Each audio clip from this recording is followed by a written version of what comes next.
much for joining me today. I'm Carmen Lilith, aka the Yoga Witch.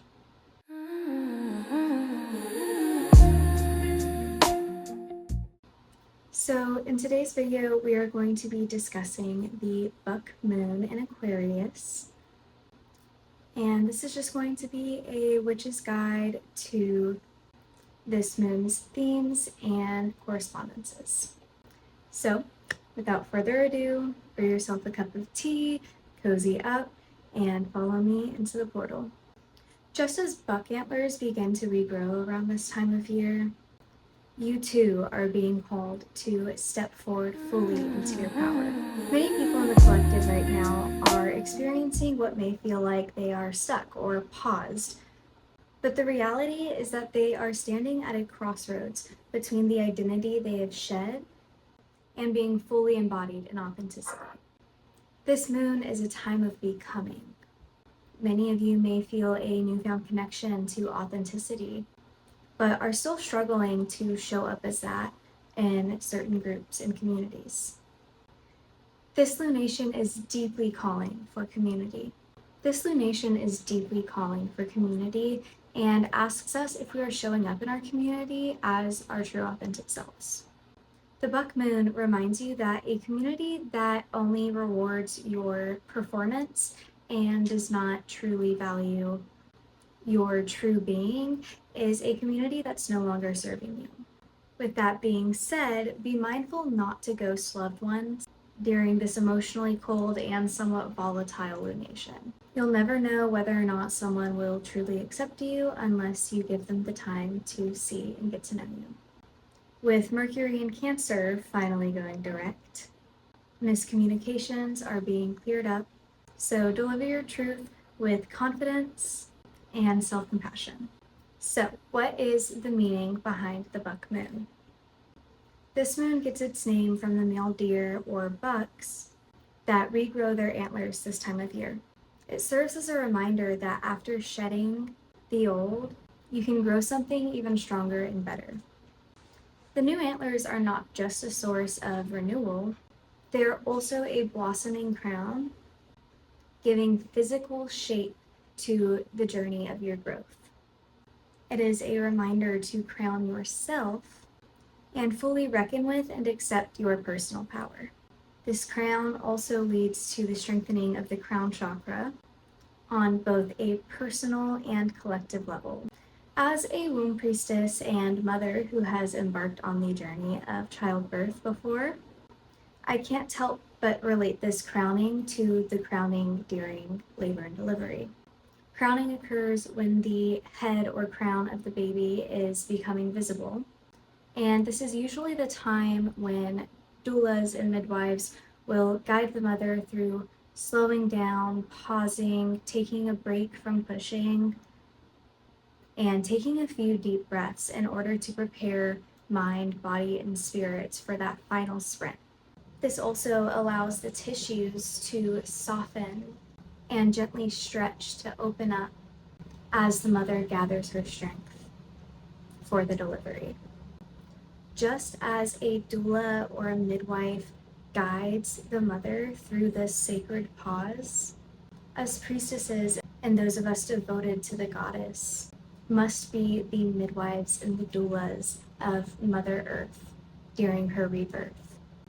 Deer are social creatures and live in matriarchal groups. They serve as a reminder that there is no matriarchy without community. They are graceful when under pressure and understand their interconnectedness to their environment and their community.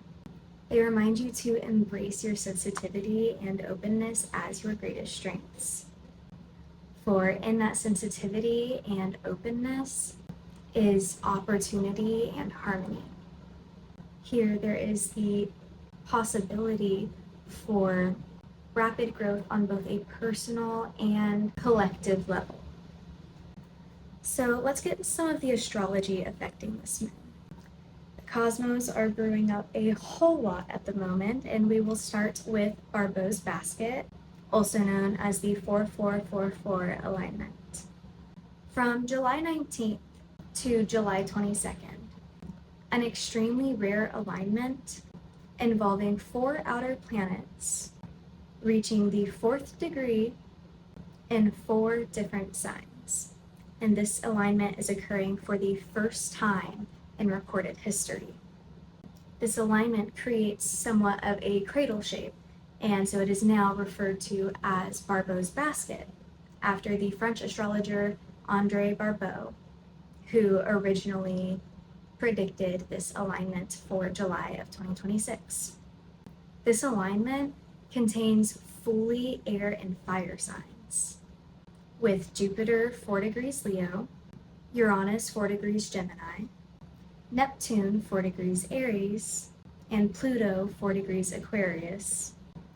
Barbeau described this alignment as what would be a slow unfurling of global imbalances and reorganizing of society. To better understand what this alignment truly means, let's take a look at the planets and signs that are at play here. Beginning with Jupiter in Leo, Jupiter is the planet of abundance, luck, optimism, joy, expansion. Leo is bold, brave, courageous, creative, and very much embodies a main character energy. This sign is confident, loud, and proud. The alignment of Jupiter in Leo serves as a cosmic push to step into the spotlight, express authentic creativity, and confidently share your passions and creations. And who knows, with the luck of Jupiter, you may be rewarded with luck and abundance. Moving on to Uranus and Gemini, the planet of innovation within the sign of language and intellect. This alignment will impact the way that you learn, connect, and communicate. This alignment specifically signifies major social, political, and cultural reform, as well as technological advances. Illusions are being shattered, and the truths of failing systems are being revealed. Epstein files, anyone? Up next, we have Neptune in Aries. This spiritual warrior energy ushers embodied spirituality and visionary leadership. Dreamy, spiritual Neptune, dancing with the bold, action-oriented Aries, creates a lovely balance between dreaming and doing. Moving on, we have Pluto in Aquarius. This is a generational transit that marks a significant cultural shift. The planet of rebirth, transformation, power, destruction, is in the sign of innovation, intellect, community, and even humanitarian efforts. Aquarius also embodies a beautiful balance between the desire of individual authenticity and devotion to the collective good. The underlying 4444 energy of this alignment also serves as a reminder of the foundations that support us.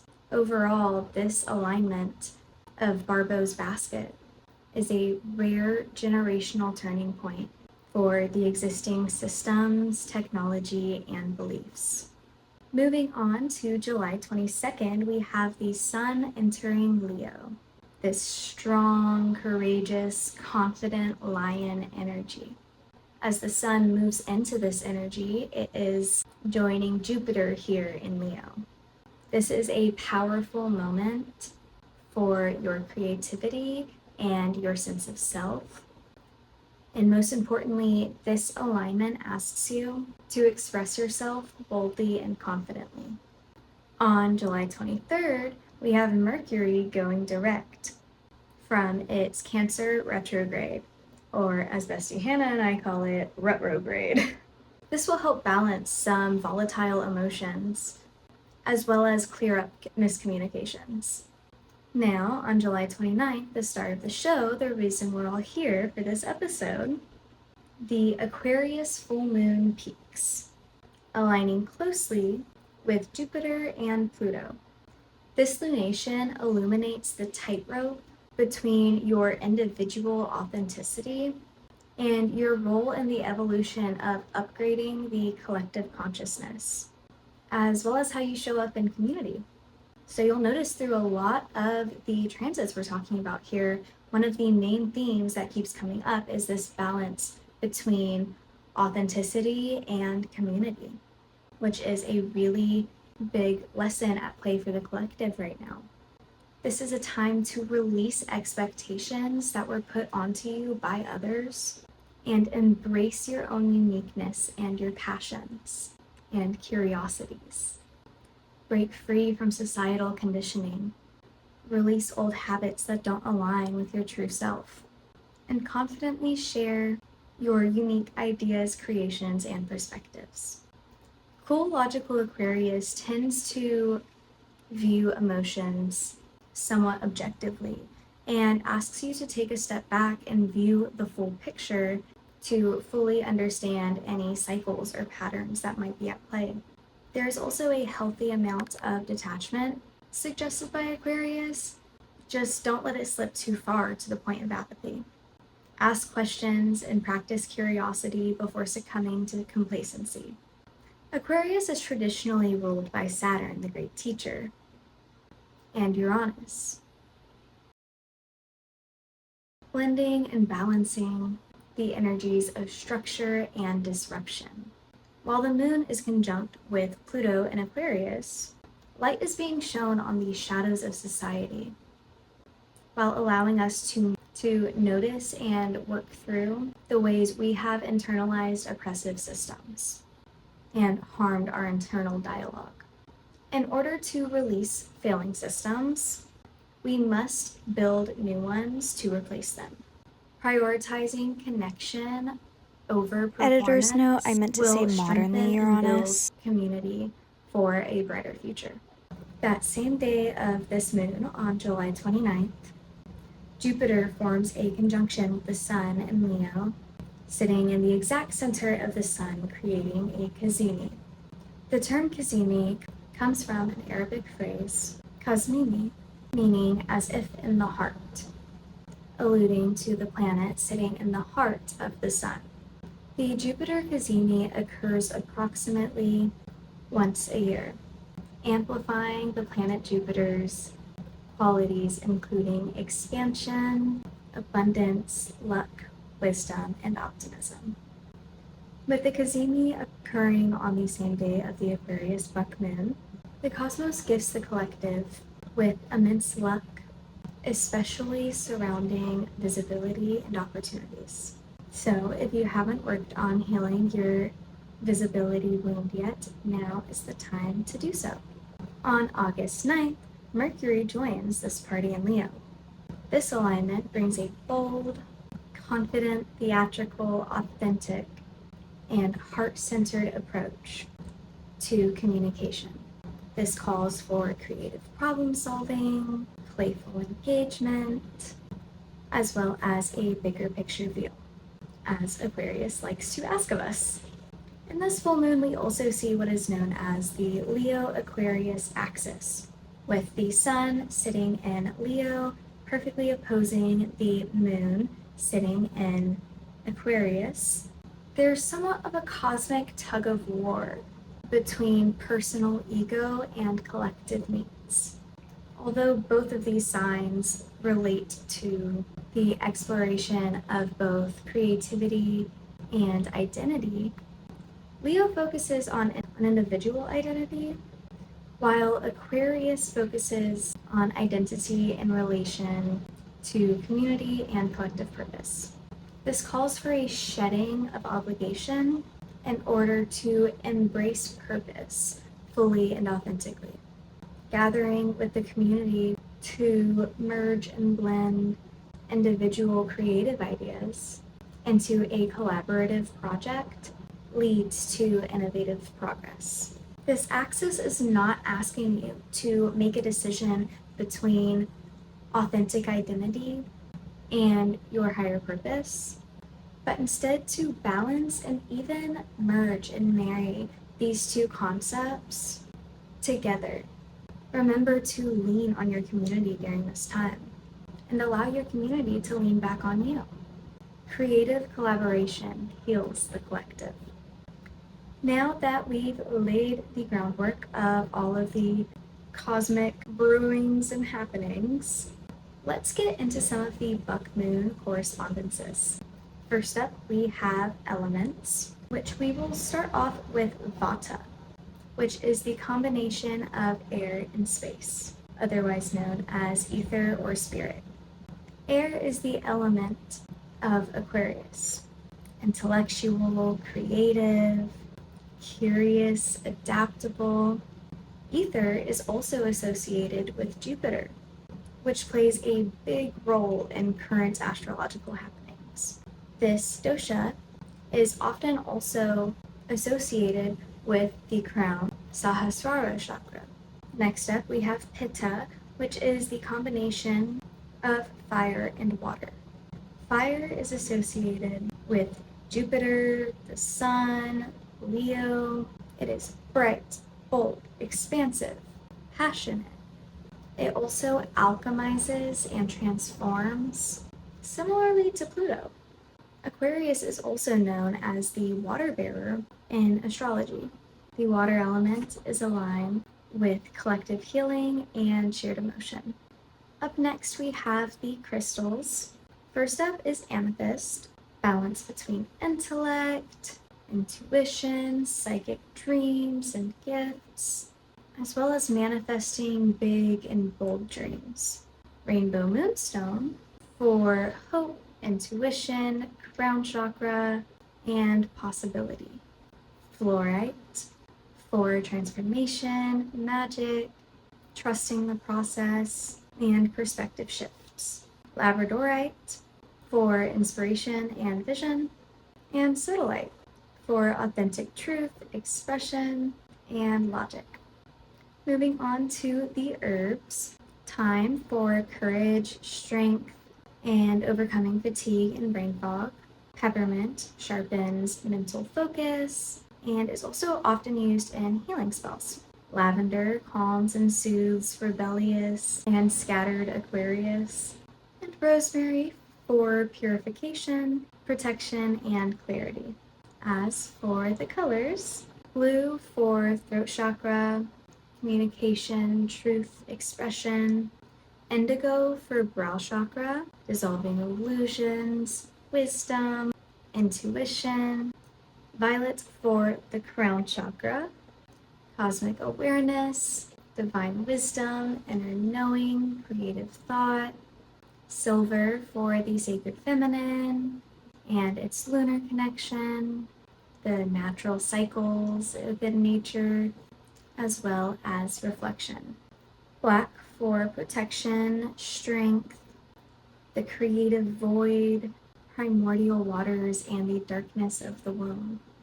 Orange and yellow for Leo energy, radiance, courage, vitality, action, joy, hope, and optimism. Next, we will get into some of the tarot that aligns with this moon. First up is strength, inner power, courage, resilience, that Leo lion energy, patience, compassion. This card reminds the reader of the infinite potential that can be reached through courage, resilience, kindness, and self-knowing. The Hermit reversed asks you, are you protecting your peace? Or are you emotionally abandoning yourself and loved ones? Is it independence or is it isolation? It asks you to break out of your shell because the world needs your gifts. The Star is a core card of Aquarius. This card symbolizes hope, vision, and inspiration. The nude water bearer on this card stands with one foot in the water, symbolizing intuition, and the other foot on the land, signifying action. Her bareness reveals a vulnerability and authenticity as great strengths. The Fool signifies new beginnings, limitless potential, and a leap of faith. There is also a bit of tower energy, especially considering this Varbo's basket, but I think from all of the research I've done on Varbo's basket, as well as all of the other astrological alignments at the moment. I don't think that this is going to be as much as of a immediate tower collapse as I think it's going to be a gradual brick by brick. Next up is deities. Starting with the obvious for the Buck Moon, we have Artemis. She is the virgin goddess of the hunt and is typically depicted with deer as one of her greatest symbols. She is a fierce protector of young girls and nature. She is the goddess of midwifery and doulas, even helping her mother deliver her twin brother Apollo the day she was born. Next up is Hecate, the triple moon goddess, the queen of the crossroads. Hecate reminds you to authentically embrace all aspects of yourself, and when you feel stuck at a crossroads between the identity you've shed and who you are becoming, Hecate guides you through to your highest alignment of truth, authenticity, identity, and purpose. To dive deeper into what this moon may mean specifically for you and what lessons it has for you, please click the link below to enter the portal of Patreon and join our community home for an Aquarius Buck Moon meditation and journaling practice that will be coming out on the day of this moon, Wednesday, June 29th. We will also be having a community discussion about this moon there as well. Thank you again so much for joining me today. Dreaming out loud, Carmen, Lilith, the Yoga Witch.